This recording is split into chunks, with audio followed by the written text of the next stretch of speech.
Thank you, Dr. Farris. I'm deeply pleased to be with you and to be with all of you here. This is an extraordinary organization. I want to thank President Abdel-Gindi for inviting me to participate. Coptic Solidarity is one of our most appreciated, respected civil society interlocutors in our work to promote religious freedom, especially in Egypt. We are encouraged by this opportunity to promote religious freedom for every person and religious group worldwide, and equal rights for every citizen, irrespective of religion. That was, after all, America's great revolutionary contribution to world thought. Here, because of the bar on a religious test for office, the constitutional promise of free exercise of religion, and the ban on government establishment of religion, we created for the first time in human history a nation in which your rights as a citizen would never depend upon your religious freedom, your religious identity, your religious practices. So what we are doing today in the work of my office and the work of the Commission is carrying on that tradition, but trying to bring that vision to the world for everyone, every human being, no matter what their religion, no matter what the country they're born in, is entitled to live in accordance with his or her conscience in terms of making decisions about how they will live their religious life. What an extraordinary, long, remarkable history the Coptic community in Egypt has had. It has added so much to the rich tapestry of religious and cultural life in Egypt over the centuries. And in the new Egypt, the Christian community has moved from decades of varying degrees of marginalization into the very center of what we hope will be a new political order. Whether or not it holds up to the promise that it has, as you so eloquently said, is really the question before us. So I'm delighted to be able to stand here with you today and to share this session, also to be with our international guests who play such an important role in other countries. We really appreciated your journeying here and speaking. And Baroness, it's a pleasure to be with you again. What an extraordinary contribution you have made. So to both of you, we're deeply, deeply appreciative. But you may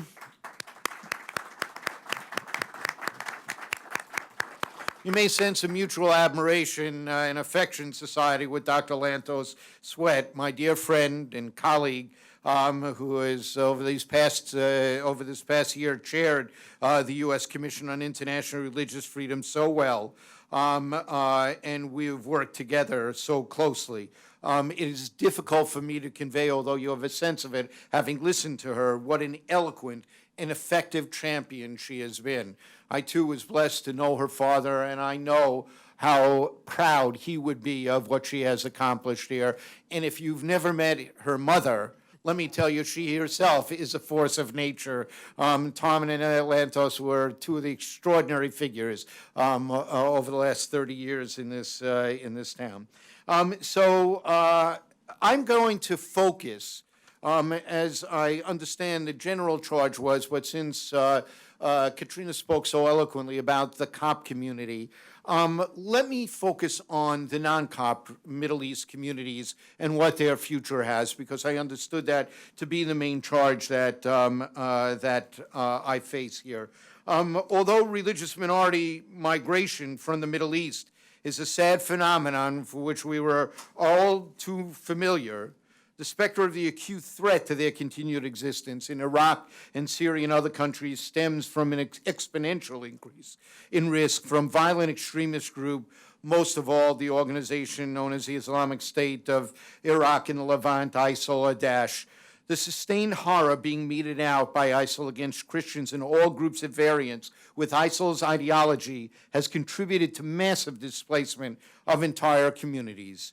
In Iraq alone, nearly 3 million people have fled their homes in the last year and a half. Over 11 million Syrians have been displaced since 2011, 4 million of whom have left the country. In considering the plight of Christians and other religious minorities, we must also remember, though, this is not just about ISIL, and you alluded to this very strongly, but I want to drive home this understanding as well. If ISIL disappeared today, there would be enormous challenges to the future maintenance of the Christian communities and other minority communities as well. The role that systematized marginalization of religious minorities is played through state institutions, legal structures, government practices, and depriving citizens of their rights through blasphemy laws, registration laws, societal discrimination that the government allows to occur, and outright violence, destroying houses of worship, attacking leaders of communities, attacking communities and the people of those communities. All of these things have been serious threats to the existence of these communities before. Under the Maliki regime, you heard the systematic problems and challenges that made so many of the minority Muslim communities and non-Muslim communities under such pressure, so in danger of not being able to really thrive as full citizens of that country. And we're very hopeful that Prime Minister Abadi now is going to live up to the powerful rhetoric that he has used. Well, you know the numbers. Prior to 2003, Iraq's estimated Christian population was 1.5 million. The current estimate, approximately 300,000. The population of the Mandeans went from about 30,000 to 3,000 in the same period. In Syria, about half of the country's Christian population, approximately 1.8 million before the civil war, has been displaced internally or externally. Conservative estimates put the number of those who have departed Syria from the Christian community at 400,000. It may be significantly more. Many have gone to refugee camps where they're often at a disadvantage. Those refugee camps are often dominated by Sunni Muslim communities, and Christians are often fearful of registering. And without being registering, they're not counted, and they're not entitled to certain benefits and support mechanisms from the international community, leaving them in a catch-22 situation. As you have heard so vividly, the list of ISIL's atrocities in Iraq and Syria, the mass killings, the beheadings, the crucifixions, the stonings, the abductions, the forced conversions, the rape and sexual assault, the enslavement, the mass eviction, forced migration, the burning and burying of religious sites, and the burying of and burning of people, including children, burning alive, using women and children as human shields. Women have been murdered merely for being community organizers and journalists. People have been pushed off buildings and beheaded because of their perceived or real sexual orientation. Jordanian Air Force pilot Captain Moaz al-Kasaba was burned alive. Anyone who opposes this group is targeted regardless of their religious identity, such as when ISIL executed over 700 members of the Sunni Muslim al-Shatat tribe in eastern Syria over a 2-week period a year ago in August, and when it similarly executed over 300 members of the Sunni Muslim Abu Nimar tribe in western Iraq in October. But as you know, ISIL also targets people based on their religious identity. In Tikrit last June, ISIL took control of Camp Speicher after entering Mosul and summarily executed over 1,000 Shia Air Force cadets. In February, on a beach in Libya, the ISIL affiliate there beheaded 20 Coptic Christians simply because of their faith. And when we turn our attention to Syria, we find that ISIL is just one of many brazen and systematic abusers of human rights. In addition to abuses by al-Nusra and other violent extremist groups, reports indicate that the Assad regime arbitrarily detains tens of thousands of political prisoners, torturing many to death. Shia militias working on coordination with the Assad regime regularly target Sunni civilians for arbitrary killings, sometimes en masse. And al-Nusra does the same to Shia and other non-Sunni, as well as conducting kidnappings, forced recruitment, including of children, and other atrocities. The civilian population of Aleppo, including Christians, is under siege and has suffered major displacement and violence. The Assad regime has devastated cities such as Aleppo in brutal barrel bombing campaigns and starved entire cities into submission. It has used chemical weapons against its own people. Aerial bombardment by the regime is devastating, and mortar fire from unknown sources has hit churches, amongst other buildings. One of those that came under fire recently is the Melkite Greek Catholic Archbishopric in Aleppo. In June, Archbishop Jean-Clement Chambart described how it already hit more than 20 times by mortar shells, had once again come under fire, and a regime bomb killed the director of the St. Elias Syriac Catholic Hostel for the Elderly in Aleppo and 12 other Christians in a market. The catastrophe facing Middle East minority religious community was of deep personal concern for me long before I joined the State Department in January. But now, as Ambassador at Large for International Religious Freedom, I have made it a focus of my office to address this as effectively as we possibly can. I'm especially concerned with ISIL's promotion of that worldview so fundamentally and diametrically opposed to freedom of religion, the worldview it uses to justify its violent actions in the name of Islam. In addition, ISIL's rise and the threat it presents clearly demonstrate the strong and complex link between religious freedom and security. Countering such intolerance is my top priority because religious oppression engenders conflict and fuels the grievances that facilitate recruitment to violent extremist groups. Violent extremism thrives in the absence of good governance and basic human rights, including freedom of religion, that democratic, open, and inclusive governments preserve and secure.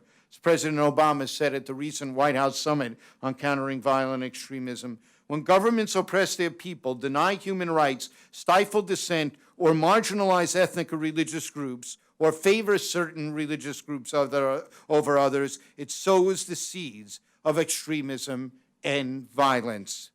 And I am deeply committed to doing everything possible to preserve these extraordinary 2,000-year-old both Christian communities and other minority communities in the Levant. The first trip I took as ambassador at large was to Iraq, so I can meet with those affected and see with my own eyes the impact that ISIL has had on them. Now, if we're going to preserve those communities, we know what needs to be done. First, until ISIL is pushed out, those displaced communities need to be able to live with a quality of life that will be an incentive for them to remain and not leave as refugees to seek shelter in the international communities in the United States or wherever else they might choose. That means that their kids need to have schools to go to. They need to have better health care here. There needs to be improvement. We know the United States has poured $407 million in, but we know there is a crisis right now that if we don't come up with another $437 million, according to the United Nations, they're going to run out of supplies by August. This is an international moral catastrophe. And if we can't urge or hope even that those communities will stay in place long enough to return to their homes and rebuild their communities, if there simply is no way to sustain them where they are. So that is number one. Number two is there has to be stability in the areas that ISIL is forced out of. And there has to be the promise of real security. The fact that both the Peshmerga and Iraqi forces fled Mosul so abruptly, leaving such devastation in their wake, can never happen again.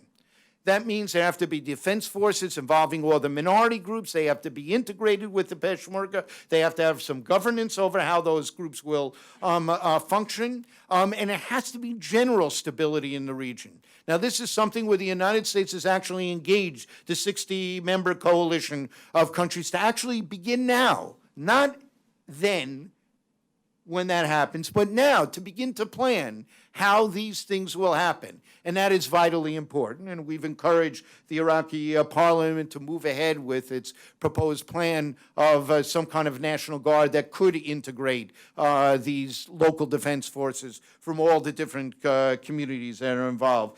Third, we have to deal with the fact that when many of these Christian communities and other minorities fled, that there were Sunni Muslims who moved into their homes and their businesses here. When people move back, there's going to be extraordinary tensions.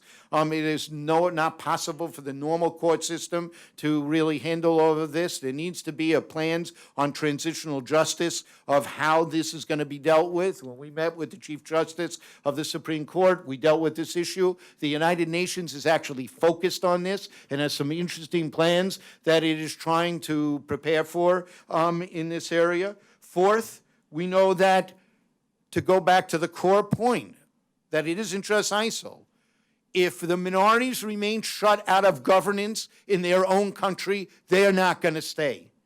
This new Iraq has to ensure that the minority groups have not just an equal right to participate, but an equal right to participate in a way that will ensure their stability and security for decades to come.